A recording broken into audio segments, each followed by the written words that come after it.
दोस्तों नमस्कार।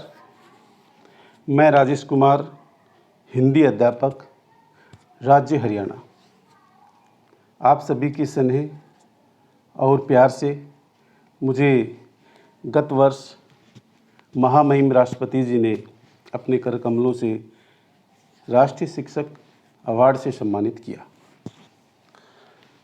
मैं अपना एक यूट्यूब चैनल चला रहा हूँ आप लोगों के लिए, आप लोगों के फ़ायदे के लिए। मैंने गत वीडियो में शब्द भेद, जो अपना विकारी का एक शब्द है संज्ञा, जो महत्वपूर्ण अपना स्थान रखता है समस्त व्याकरण में, उस पर मैंने विस्तारपूर्वक चर्चा की थी। आज मैं एक नया उप विषय लेकर आपके समक्ष प्रस्तुत हुआ हूँ और आज मैं आपको एक बात बताना चाहता हूँ। आज का जो मेरा उप विषय है और उसको समझाने का जो तरीका है वो एक नए अंदाज में है। मैं ये भी आपको भरोसा दिलाता हूँ कि आपने अपने शैक्षिक जीवन में शायद ही ऐसे पढ़ाते हुए किसी शिक्षक को देखा हो। जो युवा जो बच्चे हैं, जो विभिन्न प्रतियोगिताओं की तैयारी कर रहे हैं, मैं उनको भी कहना चाहता हूँ, वो भी आज मानेंगे कि पढ़ाने का तरीका ये है। परीक्षाओं में इससे संबंधित बहुत सारे प्रश्न आते हैं जो अपने कारक होता है और इसकी जानकारी लेना भी बहुत अहम है। तो मैं ज़्यादा समय न लेता हुआ मैं ये कहूँगा कि जो मेरा यूट्यूब चैनल है RB हिंदी नेशनल एजुकेशन, ये आपका अपना चैनल है, इसको सब्सक्राइब अवश्य कीजिए। एक फरियाद मेरी और है। देखिए, कोई भी काम सफल तब होता है जब आरंभ से लेकर अंत तक उस काम को हम करते हैं। तो इस वीडियो को भी आप शुरू से लेकर अंत तक देखें और फिर देखना आप कैसे इसको आसानी से सीख पाएंगे। तो मैं अपना उप विषय आरंभ कर रहा हूँ, बड़े ध्यान से देखना। देखिए, आपके समक्ष ये स्क्रीन है अपनी, ये देखिए। मैं आपके सामने एक अपना बॉक्स है और बॉक्स में क्या है, देखिए बॉक्स में आपके ये है। एक बात ध्यान में बैठा लीजिए सभी मेरे जो फॉलोअर हैं कि जो मैं बता रहा हूँ उस पर गौर करना, उसके भाव पर गौर करना, फिर देखना चुटकियों में देखते देखते हम इसको कैसे हल करते हैं। इसमें चंद वाक्य हैं। राम ने रावण को बाण से सीता के लिए रथ से उतरकर वानरों का साथ लेकर लंका में मार दिया। हे राम। देखिए, इस पूरे वाक्य में सबसे पहले हमें छांटनी है क्रिया। तो इस वाक्य में क्रिया क्या है, देखिए मार दिया, मारना क्रिया है। फिर हम इसमें क्या देखेंगे कि इसमें संज्ञा या सर्वनाम क्या है जिसका संबंध इस क्रिया के साथ है। तो मैं आपको सीधा सा एक लाइन के जरिए से समझाऊंगा। इसके अंदर जो संज्ञा है, जो अपना प्रमुख काम कर रहा है, वो है राम। इसका मतलब क्या हुआ कि राम का संबंध किसके साथ हो गया, क्रिया के साथ। अब यह राम है, इसके जगह पर सर्वनाम भी हो सकता है, यानी कि कोई ये शर्त नहीं कि संज्ञा ही हो, इसके साथ सर्वनाम भी हो सकता है। अब देखिए, इस पूरी क्रिया में, इस पूरी प्रक्रिया में काम कौन कर रहा है, राम कर रहा है। इसका मतलब कार्य कौन कर रहा है, राम कर रहा है। अब अगला देखिए, अब कर्ता जो है और जो क्रिया जो है, इन दोनों का जो संबंध है वो कौन कर रहा है, बताओ, ने करवा रहा है। क्या करवा रहा है, ने। तो ये जो संबंध स्थापित करने वाला जो ये जरिया है, जो बिचौलिया है, इसको हम कहेंगे विभक्ति। क्या कहेंगे, विभक्ति, या इसको हम क्या कहेंगे, परसर्ग। ये विभक्तियां संज्ञा या सर्वनाम का संबंध किससे करवाती हैं? क्रिया से करवाती हैं। चलो अब आगे बढ़ते हैं। अब देखिए, किसने मारा? आप जवाब देंगे जी राम ने। किसको मारा? आप क्या जवाब देंगे? रावण को। अर्थात क्रिया का जो आक्रमण हो रहा है, क्रिया जो अटैक कर रही है, क्रिया का जो प्रभाव पड़ रहा है वो किस पे पड़ रहा है? रावण पर। यहाँ पर रावण क्या है? कर्म है। किस से मारा? आपका जवाब क्या आएगा? बाण से मारा। इसका मतलब कर्ता ने रावण को मारा और किस से मारा? बाण से मारा। अर्थात मारने का जो साधन क्या है? बाण है। और किसके लिए मारा? रावण को मारने के लिए ऐसा क्या हो गया जिसके कारण युद्ध हुआ? तो उसका मुख्य जो उद्देश्य था राम का, वो क्या था? सीता को छुड़ाना था। तो राम ने किसके लिए युद्ध लड़ा?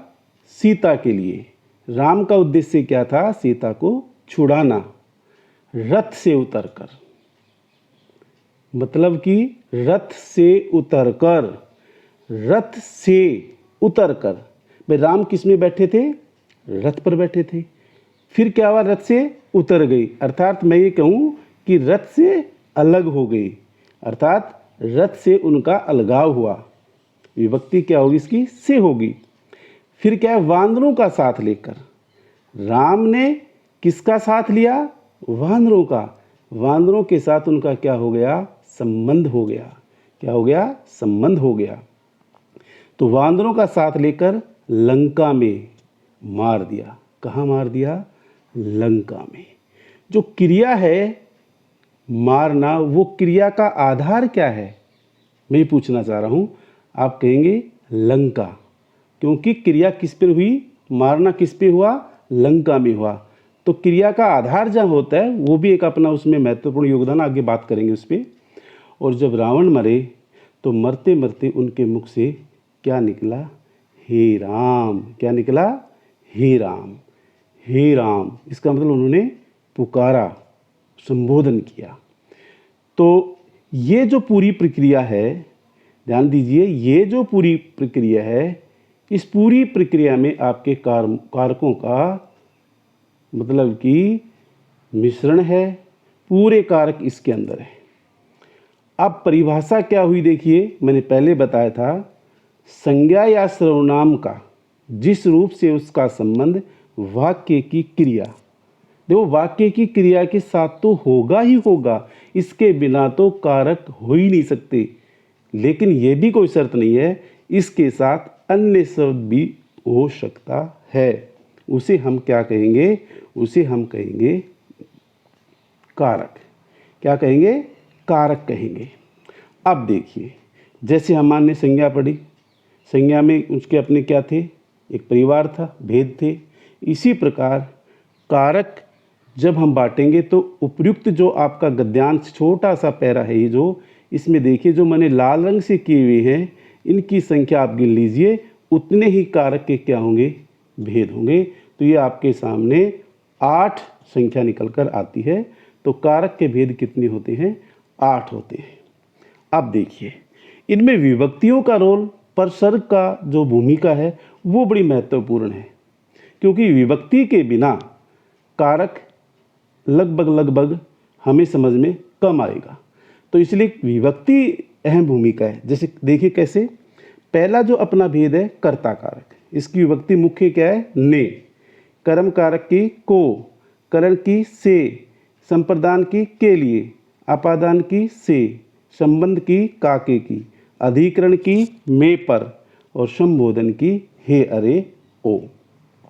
तो इन पे हम आगे अब विस्तार पूर्वक चर्चा करेंगे। और मैं आपको ये कहता हूँ कि जब तक आपको समझ में नहीं आएगा, ये मास्टर आपको छोड़ने वाला है ही नहीं, क्योंकि मुझे आपके दिमाग में, मस्तिष्क में ये बात मुझे अच्छी तरह से बैठानी है कि आपको भी कोई ऐसा एक यूट्यूब पे टीचर मिला। तो अब हम आगे बढ़ते हैं और एक एक भेद पे चर्चा करते हैं। बड़े ध्यान से आपको अब गौर करना है। देखिए, पहला भेद अपना कौन सा है? कर्ता।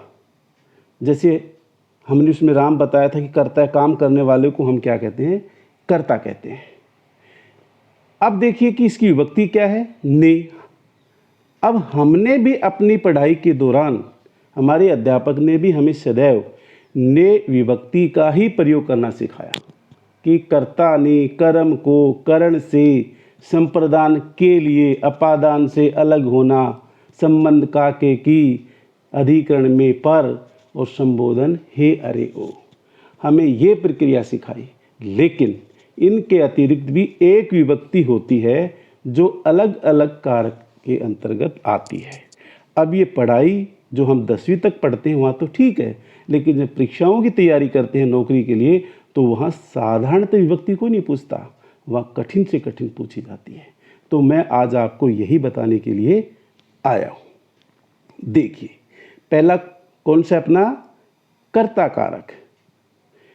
ये कर्ता कारक है अपना, कार्य करने वाले को कर्ता कहते हैं। पहली विभक्ति क्या है, ने। ने विभक्ति का प्रयोग कर्ता कारक में हमेशा भूतकाल में होता है। किस में होता है, भूतकाल में होता है। ये देखिए, अब राम ने खाना खा लिया, मतलब खाना खा चुका, तो भूतकाल में इसका प्रयोग हुआ राम ने। अब क्या होता है कि कई बार कर्ता कारक में विभक्ति नहीं आती, वो भी कर्ता होता है।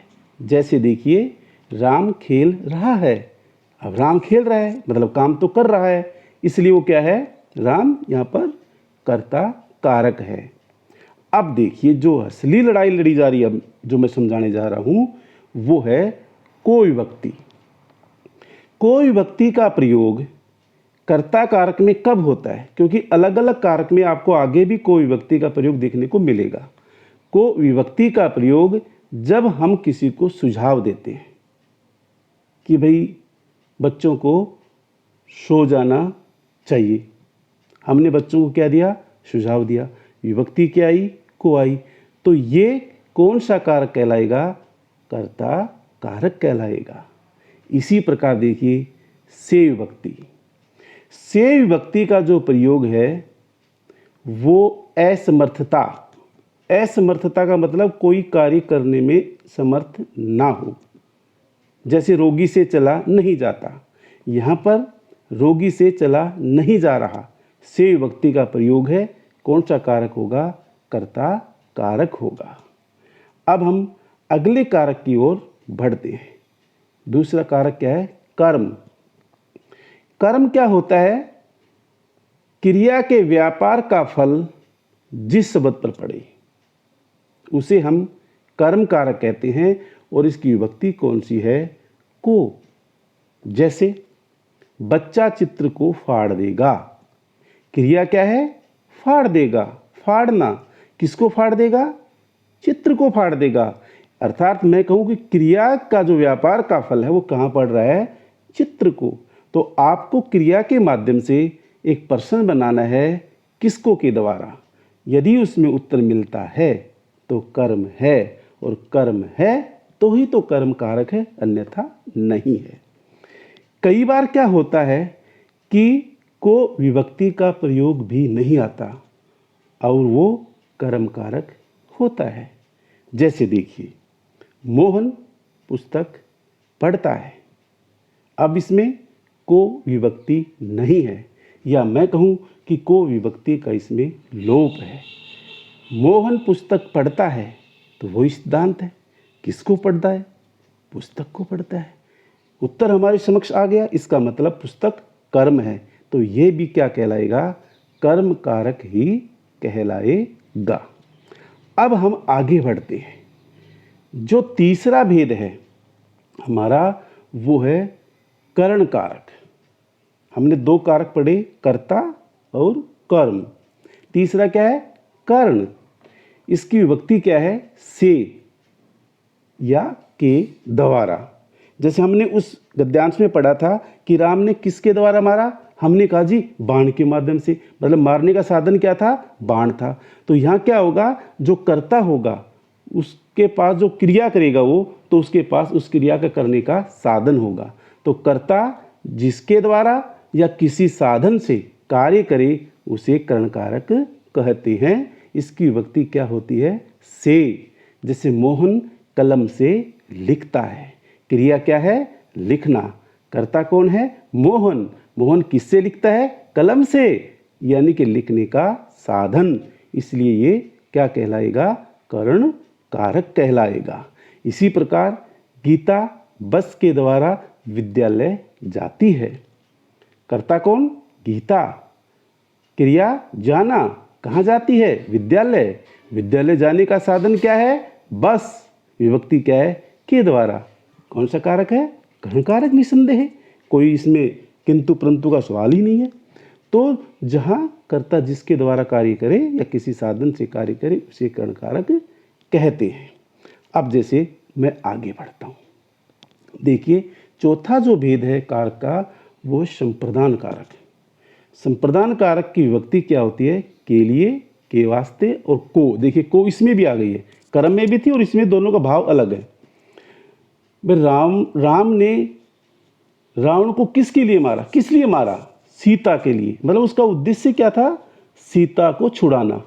तो कर्ता जिसके लिए कार्य करे या किसी उद्देश्य के लिए। अब मैं क्या कर रहा हूँ? मैं क्यों पढ़ा रहा हूँ आपको? आपको मैं इसलिए पढ़ा रहा हूँ ताकि आपको बढ़िया काम मिले। भाई मैं पढ़ाने के लिए या आप पढ़ने के लिए यूट्यूब का सहारा ले रहे हैं, वाह नहीं वाह। तो मेरे कहने का तात्पर्य ये है कि संप्रदान कारक में कर्ता जिसके लिए कार्य करेगा या किसी उद्देश्य के लिए कार्य करेगा। जैसे देखिए राम पढ़ने के लिए स्कूल जाता है। क्रिया क्या है? जाना। राम क्या है? कर्ता। किसके लिए जाता है? पढ़ने के लिए। उनका उद्देश्य क्या है? पढ़ना और पढ़कर अच्छी जीवन यापन करना। के वास्ते। के वास्ते का मतलब क्या होता है कि जब हम किसी के लिए कोई चीज़ करते हैं, जैसे अध्यापक पिता बच्चों के वास्ते कमाता है। पिता किसके वास्ते कमाता है? बच्चों के वास्ते।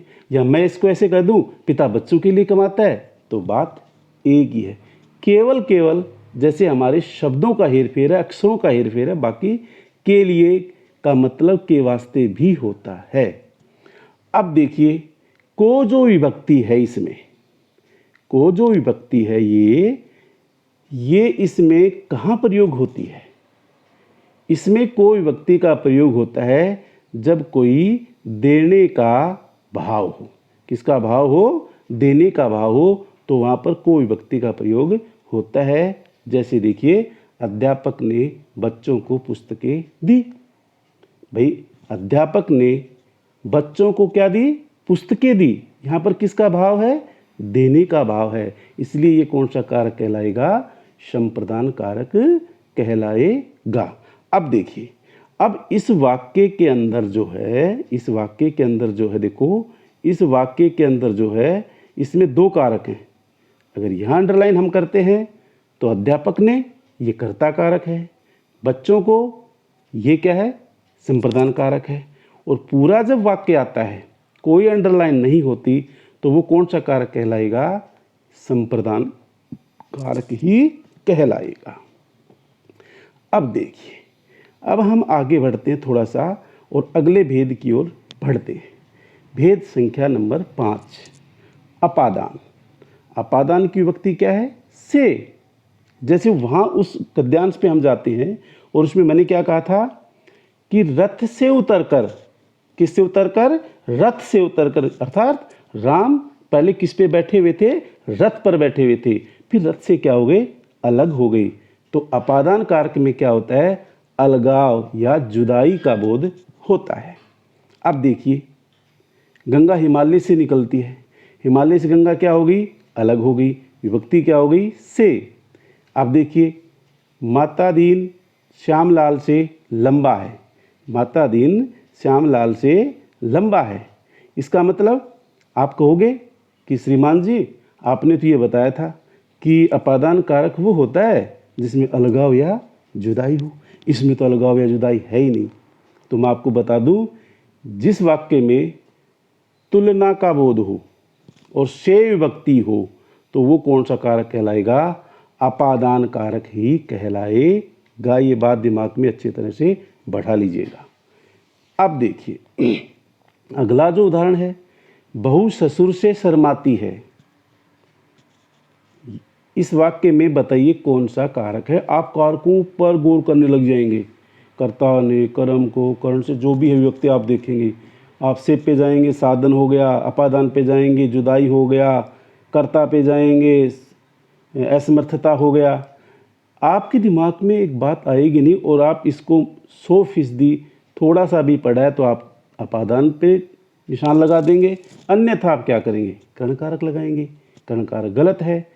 तो जिसमें लजाने का भाव हो, लजाने का मतलब मैं लिख देता हूँ शर्माने का, तो वहाँ भी कौन सा कारक होता है, अपादान कारक ही होता है। और इसके अंदर यही चीज़ दर्शाई गई है, बहू ससुर से शर्माती है, यानी कि इसमें बहू ससुर से लजाने या शर्माने का भाव है। अब देखिए आगे बढ़ते हैं। अब आपका आता है नंबर 6, संबंध कारक। आप फिर उसी गद्यांश पे जाइए। राम का संबंध किन के साथ था, जिस दिन का साथ लेकर पूरी लंका में कोहराम मचाया, वो क्या थे, वानर थे। अर्थात मैं क्या कहूँ कि राम ने वानरों का साथ लेकर रावण को मारा, वानरों का साथ लेकर। तो जिन कारक में या जिस कारक में क्या हो, संबंध हो, जो विभक्ति दो व्यक्ति हो सकते हैं, दो वस्तु हो सकती हैं, दो स्थान हो सकते हैं, उनमें संबंध स्थापित करेगी, उन्हें हम कहेंगे संबंध कारक कहेंगे। जैसे देखिए मोहन का भाई सोहन, यानी कि मोहन का सोहन के साथ क्या है, संबंध है। और विभक्ति क्या है अपनी, का, के, की, ये विभक्तियाँ इसके अंतर्गत आएंगी। गीता की साड़ी, यानी कि गीता का संबंध किसके साथ है, साड़ी, और संबंध कौन करा रहा है, की करवा रहा है, इसलिए गीता की साड़ी जो वाक्य है ये संबंध कारक कहलाएगी। मेरी कलम, इसमें क्या है, री, में री, ये संबंध हो गया, में री कलम, तो संबंध कारक। अब हम आगे बढ़ते हैं और 7वां जो अपना नंबर आता है कारक का, वो क्या है, अधिकरण कारक। अधिकरण कारक में क्या होता है, जैसे मैं अब आपको बैठे बैठे पढ़ा रहा हूँ, कहाँ पर, बेड पर बैठा हूँ मैं या कुर्सी पर बैठा हूँ, तो मेरे बैठने का आधार क्या है, कुर्सी है या क्या है, बेड है। तो क्रिया जिस पर टिकी होगी, किसी भी चीज़ पर टिकी होगी, आधार होगा क्रिया का, वही क्या कहलाएगा, अधिकरण कारक। जिस शब्द से क्रिया के आधार का बोध हो उसे अधिकरण कारक कहते हैं। और इसकी विभक्ति क्या होती है, में और पर। जैसे घड़े में पानी है, हमारे पास घड़ा है, घड़े के अंदर हमने क्या डाल दिया, पानी डाल दिया, तो पानी का आधार क्या हो गया, घड़ा। भाई घड़ा नहीं होगा तो कहीं तो जाएगा, वहाँ टिकेगा, वो उसका आधार हो जाएगा। इसी प्रकार राम छत पर बैठा है, राम कहाँ बैठा है, छत पर, बैठने का आधार क्या हो गया, छत, विभक्ति क्या होगी, पर, ये क्या कहलाएगा, अधिकरण कारक कहलाएगा। अब आता है संबोधन कारक, अपना अंतिम जो कारक है, संबोधन, जिसे बुलाया या पुकारा जाए उसे संबोधन कारक कहते हैं। हे, अरे, ओ, ये इनकी विभक्तियां हैं। हे राम बचाओ। अब हमने 8 वेदों के बारे में जानकारी प्राप्त की है। मैं एक बार फिर आपको जानकारी दे दूं सभी की। पहला कर्ता कारक, कार्य करने वाले को कर्ता कहते हैं। विभक्ति ने, को और से होती है। ने भूतकाल में, को सुझाव में, से असमर्थता में। दूसरा आता है कर्म कारक, क्रिया के व्यापार का फल जिस शब्द पर पड़े। विभक्ति क्या होती है उसकी, को होती है, जैसे बच्चा चित्र को फाड़ देगा। कर्ण कारक की विभक्ति से होती है, जिसमें साधन हो। अपादान संप्रदान की के लिए, कर्ता जिसके लिए कार्य करे। अपादान में अलगाव, जुदाई, तुलना या शर्माने का भाव हो। संबंध में संबंध होगा और अधिकरण में आधार होगा। में और पर इसकी विभक्तियाँ होती हैं। अब मैं देखिए आपके सामने कुछ चीज़ें बता रहा हूँ जो अहम है। ये जो को विभक्ति है ये कर्ता में भी होती है, कर्म में भी होती है और संप्रदान में। तीनों का अंतर मैं बता देता हूँ। कर्ता में क्या होगा, सुझाव।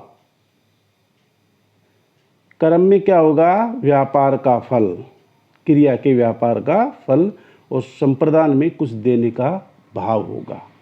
इसी प्रकार सेव्य भक्ति जो है, ये सेव्य भक्ति भी यहाँ पर तीन रूप से प्रयोग होती है। पहली कर्ता, कर्ता में असमर्थता, कार्य करने की क्षमता नहीं होगी, जैसे मोहन से चला नहीं जाता, उठा नहीं जाता।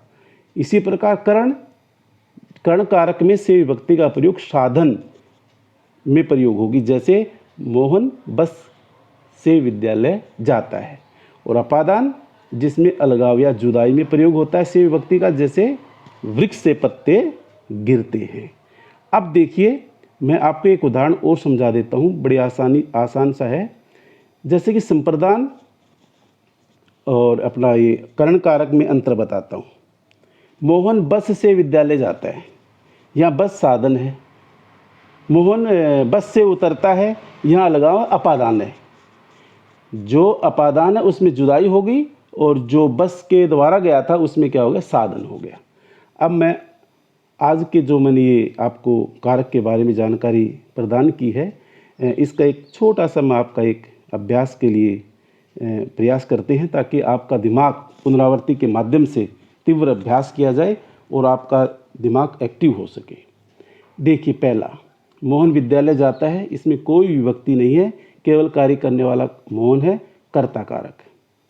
इन दोनों घरों के बीच एक दीवार है, संबंध कारक।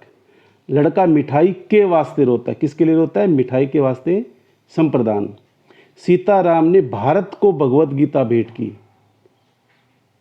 इसमें देने का भाव है, संप्रदान। काजल रेलगाड़ी के द्वारा दिल्ली जाएगी, इसमें जाने का साधन है, करण। श्याम विद्यालय के मैदान में खेल रहा है, मैदान में, ये क्या आएगा, अधिकरण, और विद्यालय के ये संबंध। बच्चों को पौष्टिक आहार लेना चाहिए, ये सुझाव है, कर्ता कारक। आज मोहन का भाई सोहन आएगा, ये संबंध है, का विभक्ति है, मोहन का भाई सोहन, दोनों में संबंध है। महाराष्ट्र हरियाणा से बड़ा प्रांत है, महाराष्ट्र हरियाणा से बड़ा प्रांत, इसका मतलब दोनों प्रांतों में क्या है, तुलना है, अपादान। अरे मोहन तुम कहाँ जा रहे हो, संबोधन। आज विद्यालय में खेल प्रतियोगिता है, विद्यालय में आधार, इसमें अधिकरण। मेरी पुस्तक लेकर आओ, री, इसमें री है, इसमें संबंध। राकेश से ज़्यादा भार का कार्य नहीं होता, इसमें असमर्थता है, कर्ता। बंदर छत पर बैठा है, आधार है बैठने का, अधिकरण। हे राम बचाओ, इसमें संबोधन है। तो ये अपनी पूरी जो व्यवस्था थी आज की, जो कारक की थी, मैंने पूरा प्रयास किया है, और मुझे विश्वास है कि ये सारे के सारे जो बताने के मेरे नुस्खे हैं, जो मैंने आपको बताए हैं, वो आपको निसंदेह समझ में आए हैं। और इसको गौर करना, और मुझे लगता है कि इसके बाद आपको कारकों को समझने में बिल्कुल भी कहीं इधर उधर भटकने की आवश्यकता नहीं है। तो मेरे चैनल को एक बार आपसे निवेदन है, वीडियो जैसी भी लगी है आपको, मेरे चैनल का नाम है आरबी हिंदी नेशनल एजुकेशन, कृपया इसको सब्सक्राइब कीजिए, लाइक कीजिए, शेयर कीजिए, और कमेंट्स अवश्य दीजिए। आपका बहुत बहुत धन्यवाद।